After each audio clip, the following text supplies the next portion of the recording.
la más sublime obra de Dios en el tiempo y en la eternidad. Demos lectura a algunas porciones de las Sagradas Escrituras. En Primera de Pedro 1, del 18 al 20, leemos: sabiendo que fuisteis rescatados de vuestra vana manera de vivir, la cual recibisteis de vuestros padres, no con cosas corruptibles como oro o plata, sino con la sangre preciosa de Cristo, como de un cordero sin mancha y sin contaminación, ya destinado desde antes de la fundación del mundo, pero manifestado en los postreros tiempos por amor de vosotros. En Mateo 16, versos 16 y 17 leemos: respondiendo Simón Pedro dijo: tú eres el Cristo, el Hijo del Dios viviente. Entonces le respondió Jesús: bienaventurado eres, Simón, hijo de Jonás, porque no te lo reveló carne ni sangre, sino mi Padre que está en los cielos. Y yo también te digo que tú eres Pedro, o sea, piedra pequeña, y sobre esta roca, o sea, la verdad que has confesado, edificaré mi iglesia, y las puertas del Hades no prevalecerán contra ella. En Juan 17:11 y del 21 al 24, el Señor hablando con el Padre dice: y todo lo mío es tuyo, y lo tuyo es mío. Padre Santo, a los que me has dado, guárdalos en tu nombre, para que sean uno, así como nosotros, para que todos sean uno, como tú, oh Padre, en mí y yo en ti, que también ellos sean uno en nosotros.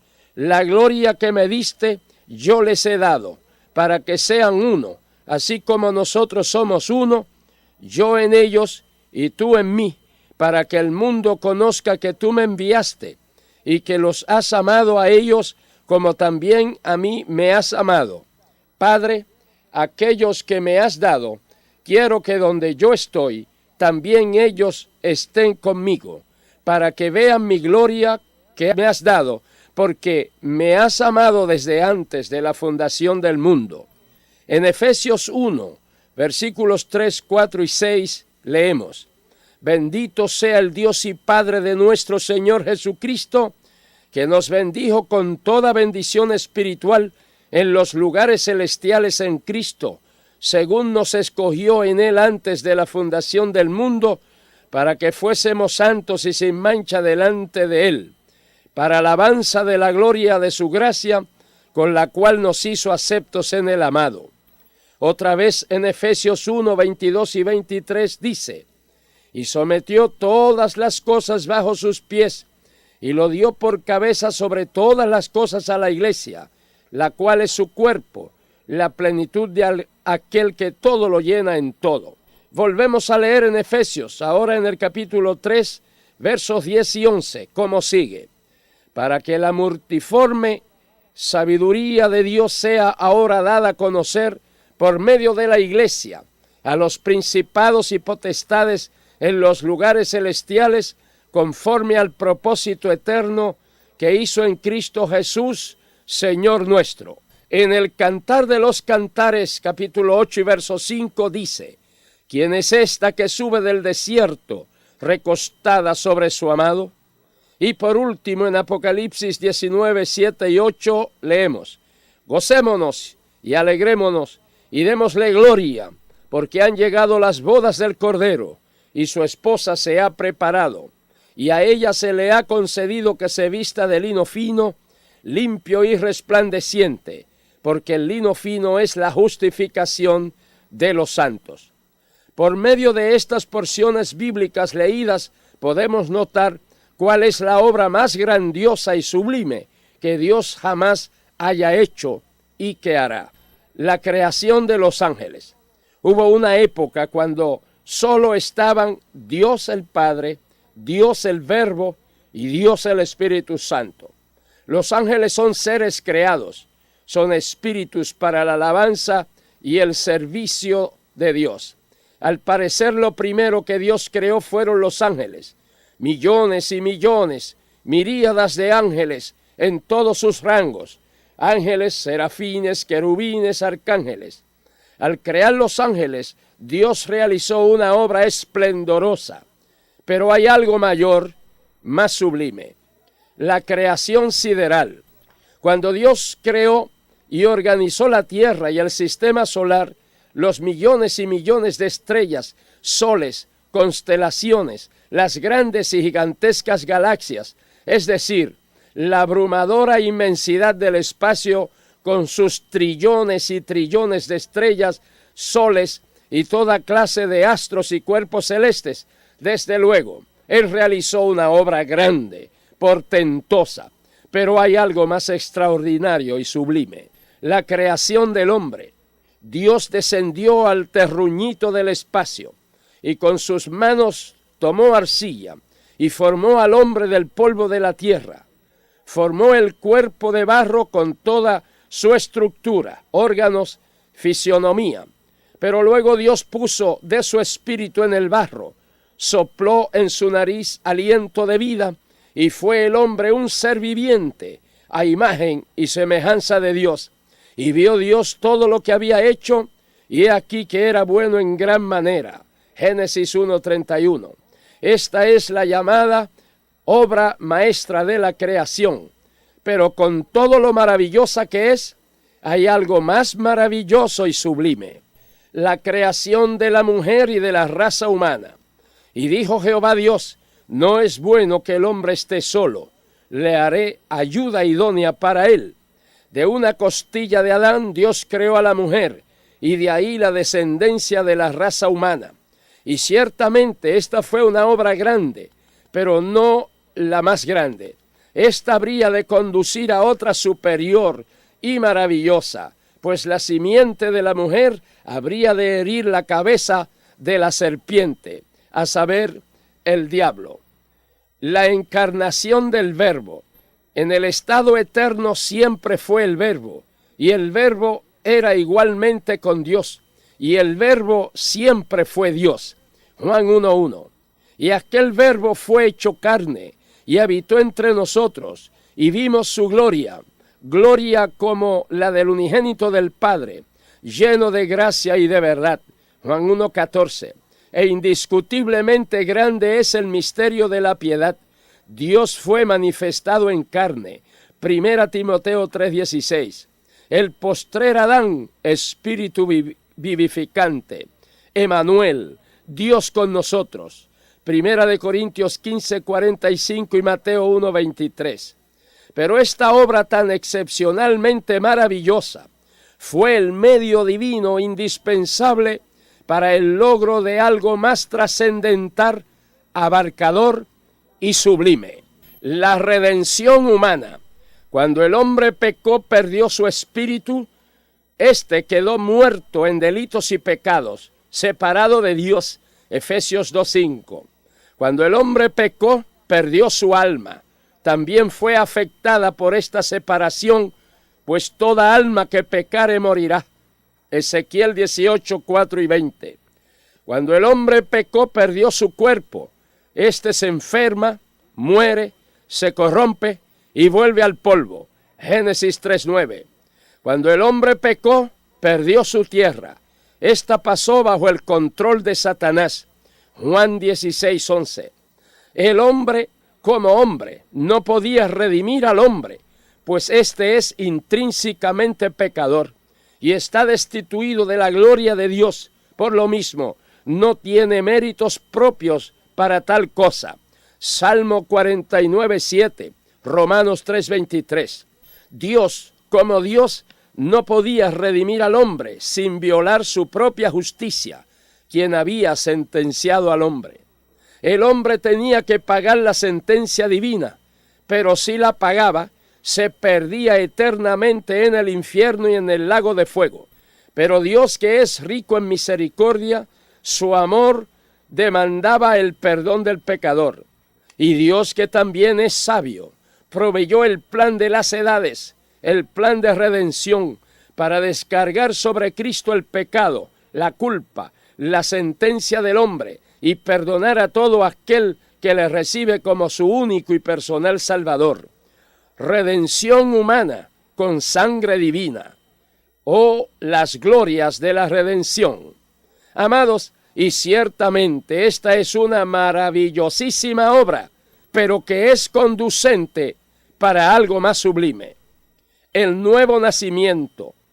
Por virtud de esta gloriosa obra de redención realizada por Cristo, el hombre que le acepta recobra su espíritu, pues éste es vivificado por el Espíritu Santo.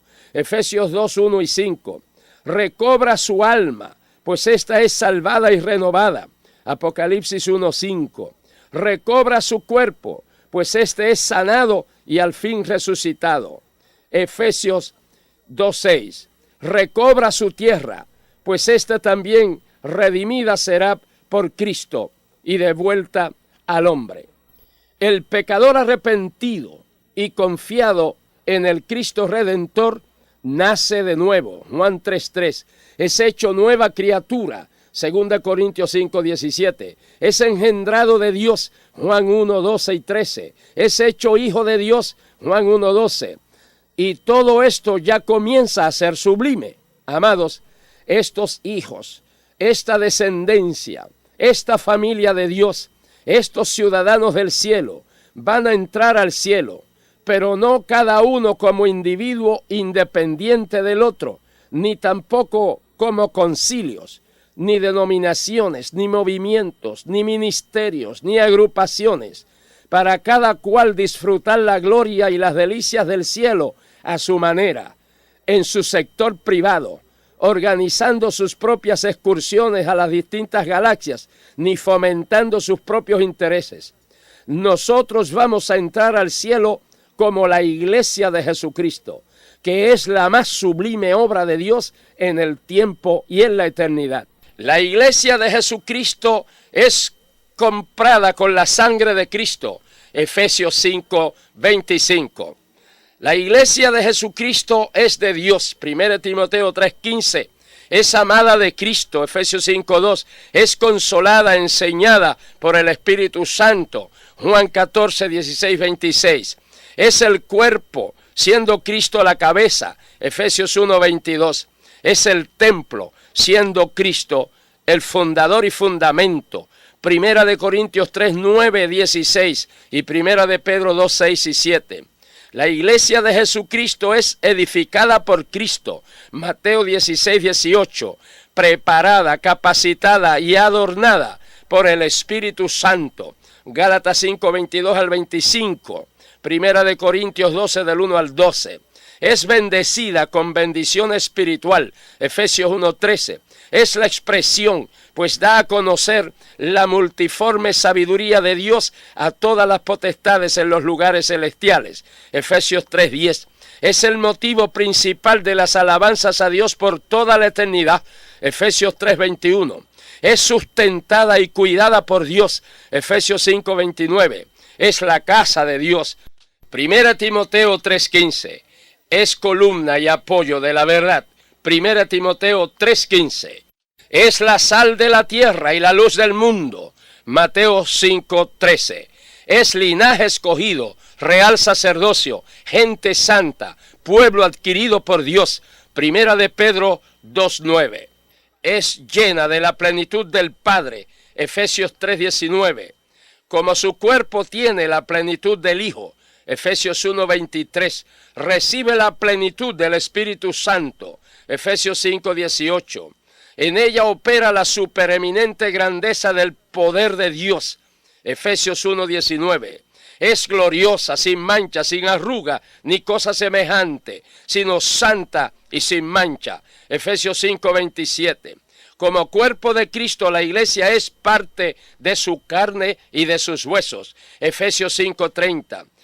La iglesia es la novia y la esposa del Cordero de Dios. Apocalipsis 19:7 y 8. Cristo pide al Padre que la iglesia, su cuerpo, sea uno con Él y con el Padre, que todos sean uno, como tú, oh Padre, en mí y yo en ti, que también ellos sean uno en nosotros, yo en ellos y tú en mí, para que sean perfectos en unidad. Juan capítulo 17. Nosotros, la iglesia, seremos semejantes a Él. Primera de Juan 3:2, tendremos cuerpos glorificados como Él. 1 Corintios 15, 49 y 51, reinaremos con Él. Apocalipsis 5:10, nos sentaremos en el trono con Él. Apocalipsis 3:21, somos herederos de Dios. Romanos 8:17 y coherederos con Cristo. Romanos 8:17. Lo que herede Cristo, lo hereda la iglesia. Mateo 25:35.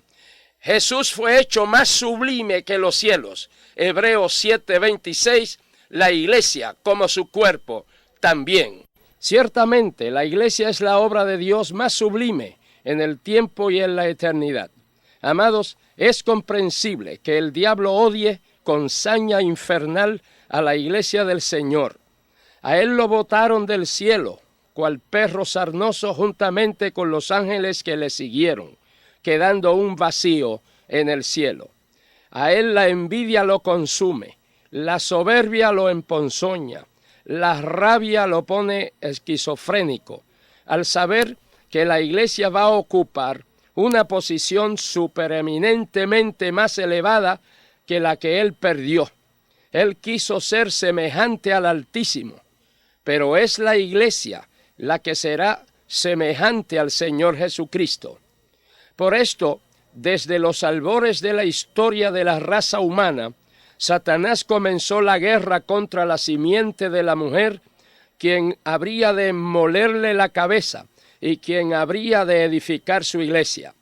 Pero ninguno de los intentos y los instrumentos de Satanás, ni los Caín, ni los Nimrod, ni los faraones, ni los Goliat, ni los Amán, ni los Herodes, ni los Nerón, con todos los Césares y emperadores romanos, matando millones de cristianos, lanzándolos a las fieras, ni tampoco los pontífices romanos, igualmente matando millones de cristianos evangélicos en las hogueras inquisitoriales, como tampoco la religión materialista y ateo del endiosamiento del Estado con sus campos de concentración e inanición, no han podido lograr los objetivos del diablo, esto es, destruir, exterminar la iglesia del Señor. Muy bien dijo nuestro Señor Jesucristo, las puertas del infierno no prevalecerán contra ella. Cuando Satanás no ha podido lograr sus objetivos contra la iglesia por medio del martirio cristiano, entonces ha acudido al prestigio humano y en muchos casos ha logrado que hombres poderosos en Dios busquen prestigio intelectual, social, económico y mundanal y se tornen en vanidosos intelectualoides, en líderes cívicos, sociales, políticos y financieros, vacíos del poder de Dios y carentes de vida espiritual profunda. Y desde luego, con líderes conciliares así, Satanás, el mundo y el pecado tienen franca entrada en el pastorado y en el rebaño. Por razón de estas brechas espirituales y ministeriales, Satanás está atacando a la iglesia desde adentro, con armas sofisticadas, o sea, engañosas, caballos de Troya, abanderados y precursores del anticristo dentro de la iglesia militante, que están causando grave daño al pueblo de Dios. Una de estas armas es un arma religiosa, o sea, el ecumenismo. La palabra ecuménico viene de la palabra griega oikumene, que significa la tierra habitada, o sea, todo el mundo, toda la tierra con todos sus habitantes. Cuando el diablo tentó a Cristo, le mostró los reinos del mundo, o sea, le mostró oikumene. Así que ecuménico incluye a la tierra y a sus habitantes. Esto debería bastar para entender que una iglesia ecuménica es una iglesia donde cabe el mundo con todos sus habitantes. No importa quiénes estos sean, cómo sean, ni lo que crean, sean paganos orientales o paganos occidentales, adoren al sol o adoren a un buey, se inclinen ante un busto de Buda o ante uno del corazón de Jesús, reverencien una imagen de Aserá, la diosa cananea de la fertilidad, o una imagen de la Virgen María. Y desde luego, una iglesia ecuménica mundial, quien la fomenta y la controla, es el príncipe de este mundo, a saber, Satanás, a fin de que durante la gran tribulación el falso profeta la manipule para el servicio y para los propósitos del anticristo. El ecumenismo, patrocinado e integrado por el romanismo, por la organización protestante llamada el Concilio Mundial de Iglesias con sede en Ginebra, por el Concilio Nacional de Iglesias de Estados Unidos, por el Concilio Evangélico de Puerto Rico y otras muchas organizaciones en distintos países. Repito, el ecumenismo quiere una sola iglesia mundial, no quiere que se evangelice más, pues para ellos esto es hacer prosélitos, y según ellos, cada quien debe quedarse en su propia religión, aunque sea una religión pagana. El ecumenismo afirma que Cristo está dormido en todas las religiones, aun en las paganas, pues Dios también se ha revelado por medio de las mismas. El ecumenismo utiliza considerables cantidades de dinero para fines políticos y para apoyar las guerrillas y la subversión. El ecumenismo aplica muy mal las palabras de Jesús cuando dijo, para que sean una cosa. Con estas palabras el Señor se está refiriendo a los que conocen al Padre como único Dios verdadero, a los que del mundo me diste, a los que guardan tu palabra, a los que les ha sido dada la palabra de Dios y la recibieron, a los que han creído que el Padre envió a Jesucristo, a los que tienen el gozo del Señor, a los que el mundo aborrece porque no son del mundo, así como Cristo no es del mundo, a los que son guardados del mal, a los santificados en la verdad, a los enviados del Señor, a los que tienen la gloria de Dios. Estos sí son perfectos en unidad, porque la verdadera unidad no es orgánica ni ecuménica, sino que es en el Espíritu Santo. Estos sí son uno, así como el Padre y el Hijo son uno. Y estos últimos definitivamente no pueden ser uno con aquellos que no son uno con el Padre y con el Hijo. La palabra iglesia significa llamados de, o sea, llamados del mundo. La palabra sinagoga significa juntados de, o sea, juntados del mundo. El ecumenismo es una amalgama, una mezcla, una mixtura, una zambumbia de gente con religiones y creencias distintas. Es una superestructura, un superandamiaje, una supersinagoga, a la cual el Señor le llama sinagoga de Satanás, donde se han juntado los que nunca han tenido a Cristo, los que han perdido a Cristo y los que están al perder a Cristo.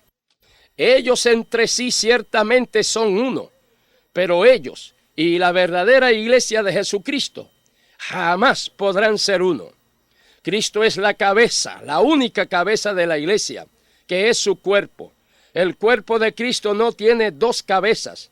Cristo es la cabeza de su iglesia en el cielo y en la tierra. El vicario o representante de Cristo en la tierra es el Espíritu Santo. Y así como la cabeza es una y armoniosa, así también el cuerpo tiene que ser uno y armonioso con la naturaleza de Cristo. El cuerpo de Cristo no puede ser un cuerpo heterogéneo, es decir, compuesto por miembros de diversas naturalezas, miembros disímiles que no se acoplan, así como no pueden acoplarse una papa por cabeza con pescuezo de jirafa, con tórax de orangután y con serpientes por brazos, con un vientre de ballena y de camello la espalda, con dos perniles por muslos, las dos patas de elefante y por los pies dos ñames. Eso es el ecumenismo. Es una artimaña del diablo en estos días del fin.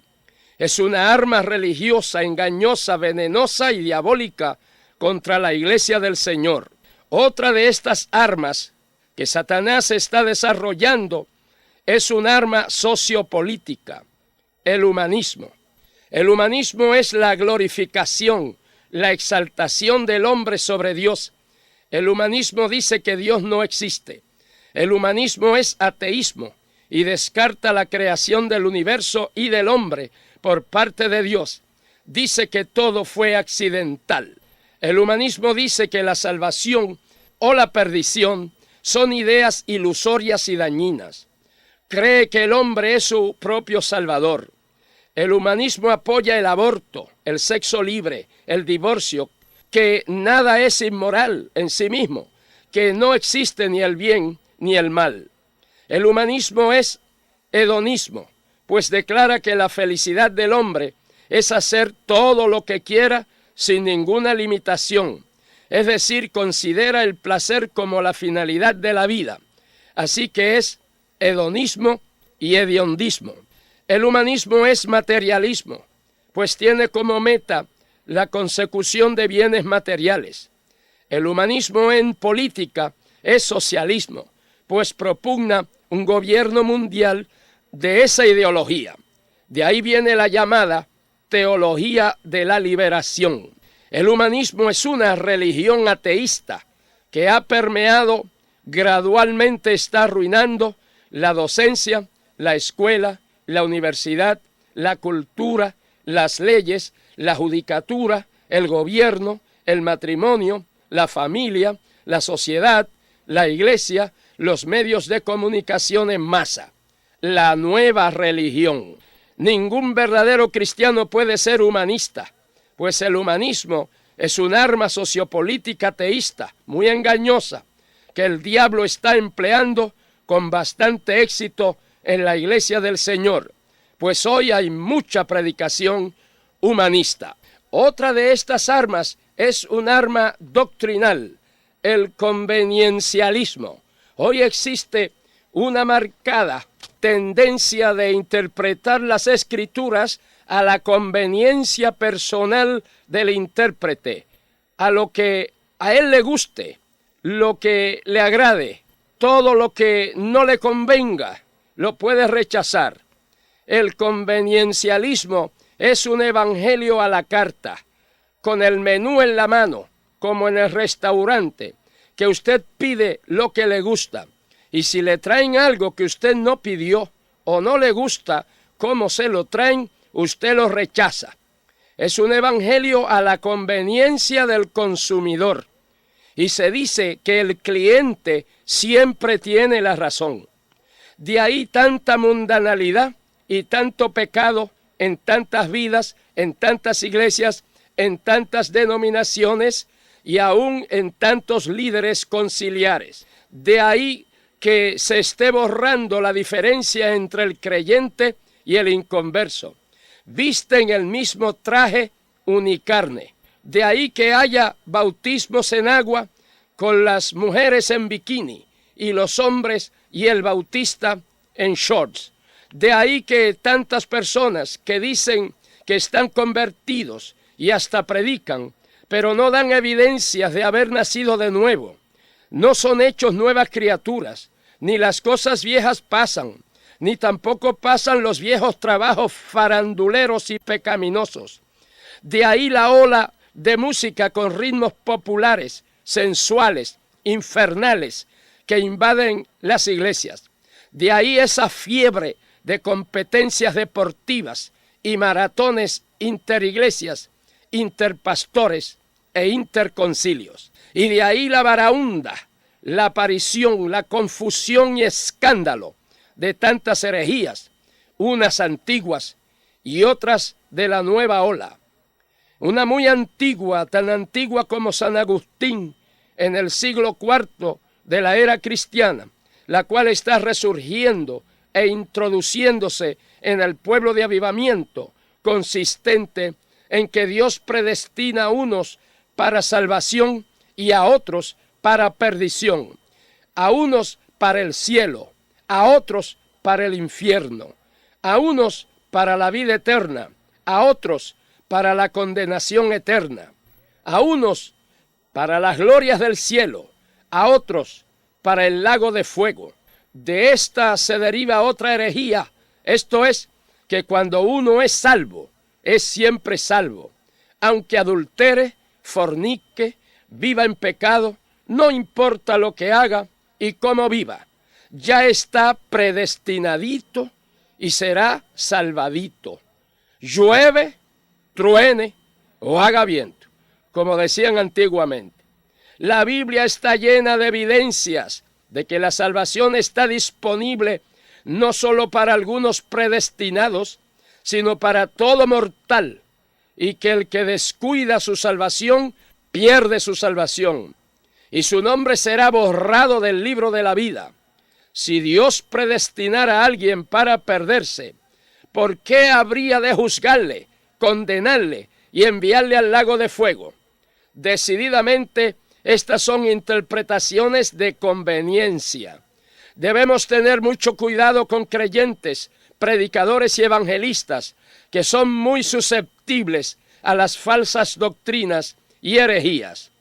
Una herejía de la ola moderna es el evangelio de la prosperidad material, que desde luego para el superficial es muy atractivo, pero que está lleno de veneno mortal. Nuestro Señor Jesucristo, por amor a nosotros, se hizo pobre, siendo rico, para que nosotros con su pobreza fuésemos enriquecidos. Por lo mismo, nos bendijo con toda bendición espiritual y nos hizo sentar en los lugares celestiales con Cristo Jesús. Con esta riqueza espiritual, aunque uno sea pobre en bienes materiales, pero es rico en las abundantes riquezas de la gracia de Dios. Estas son las riquezas que Dios quiere que tengamos en abundancia. Por otro lado, la riqueza y la prosperidad material nunca ha sido puesta por Dios como una señal de que uno sea cristiano, ni que sea espiritual. Los laodicenses decían: yo soy rico y me he enriquecido, y de ninguna cosa tengo necesidad. Eran muy ricos en bienes materiales, pero el Señor les responde: ¿no sabes que tú eres un desventurado, miserable, pobre, ciego y desnudo en riquezas espirituales? Un verdadero cristiano puede ser pobre en bienes materiales y temporales, pero a la vez es inmensamente rico en bienes espirituales y eternos. Como también un creyente puede ser muy rico en bienes materiales y temporales y a la vez ser un desventurado, miserable, pobre, ciego y desnudo en riquezas espirituales y eternas. Si Dios ve que un cristiano puede asimilar riquezas sin abandonarle, que puede poseer riquezas sin que las riquezas lo posean a él, Dios le da riquezas. Pero aquellos creyentes que teniendo sustento y abrigo no están contentos con esto y quieren enriquecerse, caen en tentación y lazo y en muchas codicias necias y dañosas que hunden a los hombres en destrucción y perdición, porque raíz de todos los males es el amor al dinero, el cual codiciando algunos se extraviaron de la fe y fueron traspasados de muchos dolores. Por esta poderosa razón fue que Jabes oró a Dios diciendo: oh, si me dieras bendición y ensancharas mi territorio, y si tu mano estuviera conmigo y me libraras del mal, para que no me dañe. A Jabes Dios le concedió lo que le pidió y no se dañó. Pero hoy día, ¿qué muchos dañados hay?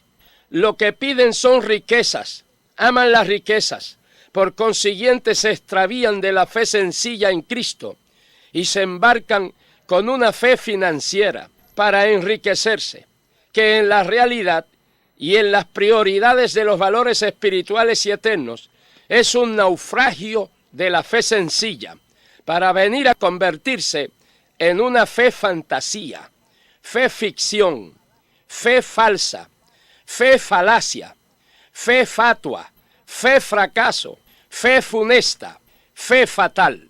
En Puerto Rico, el evangelio de la prosperidad y de las riquezas se ha hecho acompañar de otras herejías más, como el kendanismo, Ken de Kenyon, un autor norteamericano de la década del 40, que escribió unos 15 libros, los cuales poseo y he leído, que tienen cosas buenas y bíblicas, pero que también tienen muchas aberraciones y herejías, como que cuando Jesús murió en la cruz, dejó de ser hijo del Padre, que Cristo fracasó en la cruz, que la cruz fue lugar de derrota, que el Espíritu de Cristo murió en la cruz y fue llevado al infierno por el diablo, que uno escoge el tiempo cuando se quiere morir, que el cristiano no tiene la naturaleza humana, que el cuerpo físico no tiene naturaleza propia.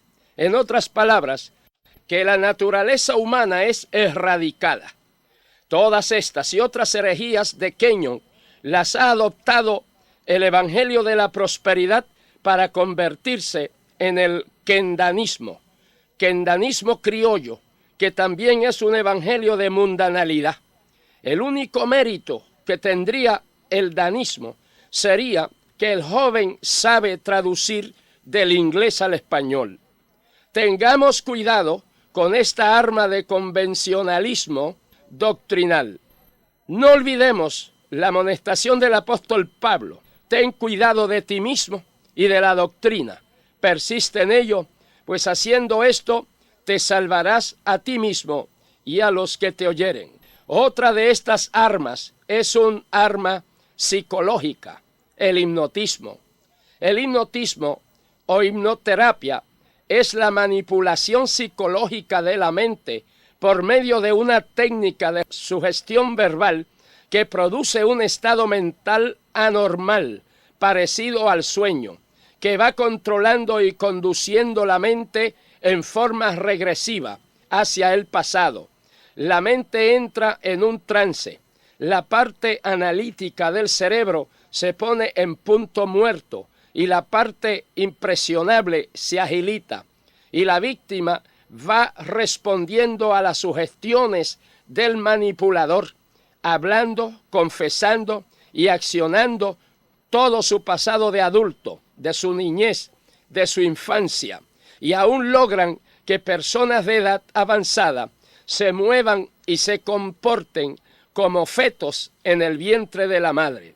Esta manipulación de la mente tiene varias etapas progresivas, puesto que esta arma psicológica e hipnótica se ha introducido y se está empleando en muchas iglesias por predicadores, pastores y evangelistas inescrupulosos y carentes del verdadero poder del Espíritu Santo. Y al frasco del veneno mortal le han colocado una etiqueta atractiva y le llaman teoterapia. Teo significa Dios, terapia significa remedio o tratamiento. Esto es remedio de Dios. Pero está bien claro en las Sagradas Escrituras que Dios no trabaja con remedios ni cataplasmas. También está la psicoterapia. Este remedio humano, esta cataplasma, tiene que ver con el alma, sus facultades y operaciones. Otra cataplasma de esta serie es la psicosomoterapia, que incluye tanto el alma como el cuerpo. Y luego está la terapia gestal, que es lo último en procedimiento psicoanalítico, y es una cataplasma tan fuerte que conlleva el riesgo de dejar a la víctima en una de las etapas regresivas de su vida a las cuales fue sometida, pudiendo quedar en un estado de locura o como un vegetal. Personalmente he conocido de estos casos lamentables, cuando a estos intrusos, predicadores, psicoterapistas, alguien se les ha quedado en estado de locura, entonces han dicho: a este hay que dejárselo al Espíritu Santo. ¡Qué profanos! Todos estos métodos, terapias y cataplasmas psicológicas son condenables por estar reñidos con la palabra de Dios y con la obra y ministerio del Espíritu Santo. Amados, la terapia integral y efectiva que nunca falla es la bendita palabra de Dios, pues esta es viva y eficaz, y más cortante que toda espada de dos filos, y penetra hasta partir el alma y el espíritu, las coyunturas y los tuétanos, y discierne los pensamientos y las intenciones del corazón. Pero no importa todas las artimañas, artificios y maquinaciones del diablo, y no importa que tristemente haya tantos que sigan las vanas filosofías y las veleidades y engaños doctrinales y heréticos. Hay un pueblo que no cede ante tales cosas, que no retroceden para perdición, sino que son de los que tienen fe para preservación del alma. Y para los tales, para los integrantes de la verdadera iglesia de Jesucristo, las puertas del infierno no prevalecerán contra ella. Hermano y amigo, he aquí algunas preguntitas, considerando que la verdadera iglesia de Jesucristo, que va a entrar al cielo, siendo tan santa, tan pura, tan limpia, sin mancha y sin arruga, semejante a Cristo, que es la obra más grandiosa y sublime que Dios ha hecho. ¿Cree usted que un pagano podrá entrar al cielo? ¿Cree usted que un ateo podrá entrar al cielo?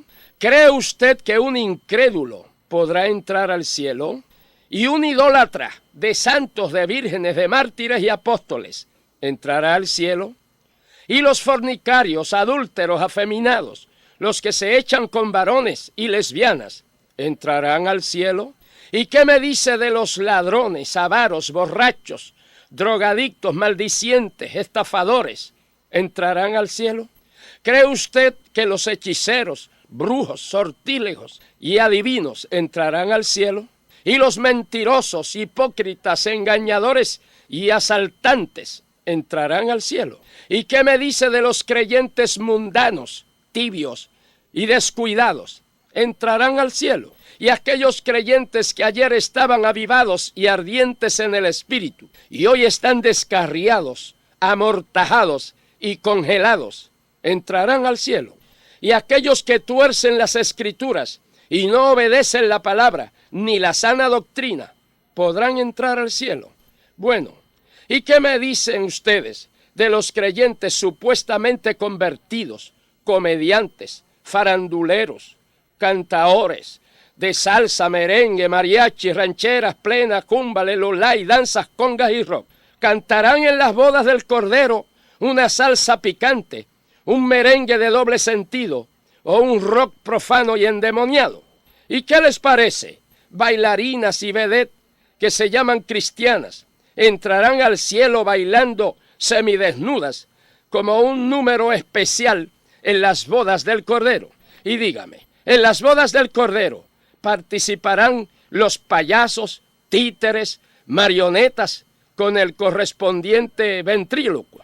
Una última pregunta. Si todas estas clases se arrepienten de todos sus pecados, de sus vanidades y de sus bajos y ridículos conceptos del Evangelio, y reciben a Cristo como Salvador y Señor, y sus vidas son transformadas, ¿qué me dice ahora? ¿Entrarán al cielo? Definitivamente sí. Amados, continuamente Dios habla de muchas maneras, en muchos lugares, diciendo que muy pronto tendrá lugar el levantamiento de la iglesia. Hace tiempo el Señor me habló diciendo: mi pueblo está aletargado, desvanecido, aturdido, voluble, mareado, frívolo, con delirios de grandeza y vértigos de mundanalidad. Y decidme, si generalmente hablando, esa no es la triste condición de la mayor parte de la iglesia de hoy por doquier. Quien se encuentre en una condición tal, no participará en el levantamiento de la iglesia. Y por esta razón es que el Señor pregunta: cuando venga el Hijo del Hombre, ¿hallará fe en la tierra? Años más tarde, hablándome el Señor sobre esto mismo, me dijo: mi pueblo sube, mi pueblo sube. Di a mi pueblo que mi pueblo sube. Desde luego, el verdadero pueblo del Señor no está aletargado, desvanecido, aturdido, frívolo, con delirios de grandeza y vértigos de mundanalidad y pecado. El pueblo del Señor es aquel que obedece a su palabra, que le ama más que a todo y a todos, que está despierto, alerta, apercibido, activo, con los pies en la tierra sirviendo al Señor, los oídos afinados para oír la trompeta y los ojos en el cielo para encontrarse con el Señor. También en una revelación el Señor me dio un anticipo del levantamiento de la iglesia. Me encontraba evangelizando por los caminos de América y del mundo. Le hablaba a una persona frente a su hogar del Evangelio y de la venida del Señor. A esto, esta persona dijo: eso debe ser cierto, porque durante todo el día han estado dando noticias por radio muy inquietantes y dicen que a las 6 de la tarde ofrecerán noticias que conmoverán al mundo. Miré el reloj y le dije: pues vaya a escuchar las noticias, pues falta un solo minuto para las 6. Esta persona entró y de momento comenzó a oscurecerse y repentinamente me encontré en el cielo, siendo parte del cuerpo de Cristo. Amigos, en 1 Corintios capítulo 15 y verso 52 se nos afirma que este gran y glorioso acontecimiento del levantamiento de la iglesia de Jesucristo será tan repentino como un abrir y cerrar de ojos. Y todos podemos entender cuán rápido es el pestañear, pero también dice que será en un momento. La palabra griega que es traducida momento es átomo. Todos sabemos que el átomo es la partícula material más pequeña que existe, microscópica. Quiere decir que la iglesia va a ser levantada en un átomo de tiempo. Seguí estudiando y encontré que un átomo de tiempo es el 11% de un segundo. Esto es, que la iglesia va a ser levantada en el 11% de un segundo, la 11ª parte de un segundo. Tremendo, maravilloso, gloria a Dios. En el Cantar de los Cantares, Salomón tuvo un vislumbre profético y vio el levantamiento de la iglesia. En el mencionado libro hay 3 preguntas referentes a ese gran evento. La primera es: ¿quién es esta que sube del desierto como columna de humo, sahumada de mirra y de incienso, y de todo polvo aromático? La segunda pregunta es: ¿quién es esta que se muestra como el alba, hermosa como la luna, esclarecida como el sol, imponente como ejércitos en orden? La tercera pregunta es: ¿quién es esta que sube del desierto, recostada sobre su amado? En la primera pregunta se ve a la iglesia levantarse del desierto de este mundo, sahumada de la mirra de la aflicción y de los padecimientos, pero también saturada del incienso de la intercesión y de la adoración. En la segunda pregunta se ve a la iglesia en su ascenso, no ya con la mirra de la aflicción, pero ahora se muestra como el alba, hermosa como la luna, esclarecida como el sol, imponente y grandiosa. Todo esto habla de luz y de gloria. En la tercera pregunta, ya desde los balcones celestiales, se ve a la iglesia que se aproxima, recostada sobre el amado, nuestro adorado Señor Jesucristo. Y en otro vislumbre profético, el salmista David ve a la iglesia entrar al cielo encabezada por Cristo y dice: alzad, oh puertas, vuestras cabezas, y alzaos vosotras puertas eternas, y entrará el Rey de Gloria. ¿Quién es este Rey de Gloria? El Señor, el fuerte y valiente, el poderoso en batalla. Él es el Rey de Gloria. Aquí se describe la entrada de Cristo con su iglesia por los portales del cielo. Y a Juan el apóstol, en las revelaciones del Apocalipsis, le descorrieron el velo del tiempo y también vio por anticipado en pleno cielo la escena de las bodas del Cordero y la iglesia, redimida y triunfante. He aquí parte de la descripción que ofrece Juan de la majestuosa escena nupcial en el cielo y dice: oí una gran voz de gran multitud en el cielo que decía: aleluya, salvación y honra y gloria y poder son del Señor Dios nuestro. Aleluya, porque el Señor nuestro Dios Todopoderoso reina. Gocémonos y alegrémonos y démosle gloria, porque han llegado las bodas del Cordero y su esposa se ha preparado. Y a ella se le ha concedido que se vista de lino fino, limpio y resplandeciente, porque el lino fino es la justificación de los santos. Bienaventurados los que son llamados a la cena de las bodas del Cordero. Evidentemente, esta es la más grandiosa y sublime fiesta a celebrarse en el cielo, pues el Señor verá el fruto de la aflicción de su alma y quedará satisfecho. La palabra aleluya significa alabanzas a Dios o alabado sea Dios.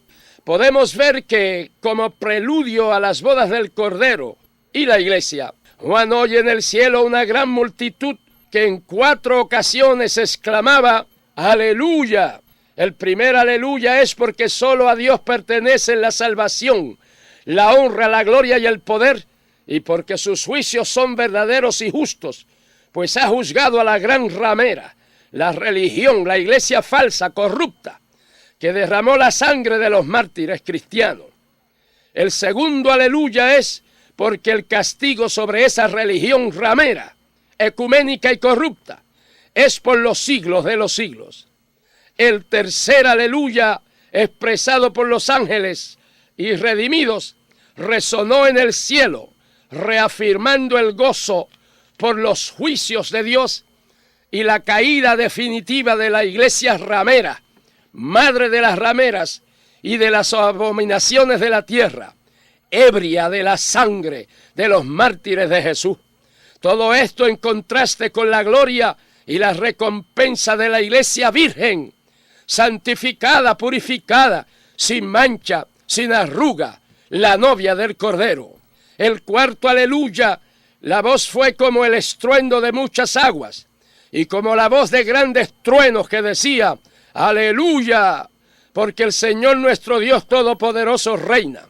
Y entonces viene la proclama: gocémonos y alegrémonos y démosle gloria, porque han llegado las bodas del Cordero y su esposa se ha preparado, y a ella se le ha concedido que se vista de lino fino, limpio y resplandeciente, porque el lino fino es las acciones justas de los santos, y el Hijo, a quien el Padre ama, es dado a la iglesia, a quien el Hijo ama. El profeta Isaías se refirió a estos momentos culminantes cuando dijo: el Hijo verá el fruto de la aflicción de su alma, que es la iglesia, y quedará satisfecho. Y el propósito eterno de Dios es consumado. Esto es, la unión de Dios y el hombre, según el propósito suyo y la gracia que nos fue dada en Cristo Jesús antes de los tiempos de los siglos, de reunir todas las cosas en Cristo, en la dispensación del cumplimiento de los tiempos, así las que están en los cielos como las que están en la tierra. Y lo dio por cabeza sobre todas las cosas a la iglesia, la cual es su cuerpo, la plenitud de aquel que todo lo llena en todo. Se cumple pues a plenitud la oración de Cristo al Padre, pidiendo por los suyos, para que sean uno, así como nosotros. La gloria que me diste, yo les he dado, para que sean uno, así como nosotros somos uno. Yo en ellos, y tú en mí, Padre, aquellos que me has dado. Quiero que donde yo estoy, también ellos estén conmigo. ¡Qué grandioso! ¡Qué maravilla! ¡Qué privilegio! La iglesia una con el Padre y con el Hijo, con la plenitud del Padre, con la plenitud del Hijo y con la plenitud del Espíritu Santo. la iglesia semejante a Cristo, con cuerpos glorificados, inmortales y eternos, como el de Cristo. Nos sentaremos en el trono con Él y reinaremos con Él, herederos de Dios y coherederos con Cristo. Cristo fue hecho más sublime que los cielos, y la iglesia como su cuerpo también lo será. ¡Qué maravilla! Amados, indiscutiblemente grande es el misterio de la piedad. Dios fue manifestado en carne, justificado en el Espíritu, visto de los ángeles, predicado a los gentiles, creído en el mundo, recibido arriba en gloria, para juntamente con el Padre y el Espíritu Santo realizar la obra más sublime y excelente del tiempo y de la eternidad, la iglesia, el cuerpo de Cristo, y como tal lleguemos a la unidad de la fe y del conocimiento del Hijo de Dios, a un varón perfecto, a la medida de la estatura de la plenitud de Cristo. Maravilla de maravillas. Maravillado estoy del despertar del alba, que anuncia un nuevo día, del esplendor del sol irradiando a mediodía, de la belleza del cénit en linda policromía. Maravillado estoy de la gota del rocío, cual perla la hoja mece, de la llovizna tenue que a la hierba reverdece, del aguacero copioso y arcoíris que aparece. Maravillado estoy de la canción del arroyo que loor a Dios entona, del río majestuoso que a tierra baña y abona, de la abrupta catarata que al hombre luz proporciona. Maravillado estoy del trino de la vecilla que glorifica al Señor, del conjunto de gorjeos que se unen al loor, de la sinfonía de voces que entonan al Creador. Maravillado estoy de la semilla que muere para una planta nacer, de la planta que así crece y le toca florecer, de las 1000 flores que cuajan para frutos ofrecer. Maravillado estoy del milagro de la vida, del infante al nacer, de la conciencia que al hombre le enseñala su deber, de la confianza del justo al tiempo de fenecer. Maravillado estoy del estrellado cielo que anuncia gloria de Dios, de las leyes de la tierra impuestas por el Señor, de que todo lo que existe procede del Creador. Maravillado estoy, y la más regia maravilla es el gran amor de Dios, el sacrificio del Hijo que vino a ser redentor, la llenura del Espíritu que es nuestro guiador. Maravillado estoy que nuestro Señor naciera de una doncella en Belén, que cual malhechor muriera para otorgarnos el bien, y que triunfante venciera tumba y muerte también. Muy sublime maravilla es la obra redentora que rescata al pecador, es la gracia inigualable en poder transformador, pues nueva criatura hace nuestro Dios que es todo amor. Palabras me faltan siempre para poder expresar mi profunda admiración por esta gran maravilla de gracia y de redención. Por esto, ante el Dios Trino, me postro en adoración. Amado hermano, no descuides tu salvación, no te dejes arrastrar por las corrientes de la mundanalidad, de pecado y de herejías que está arruinando a tantos creyentes, congregaciones y concilios. Escapa por tu vida.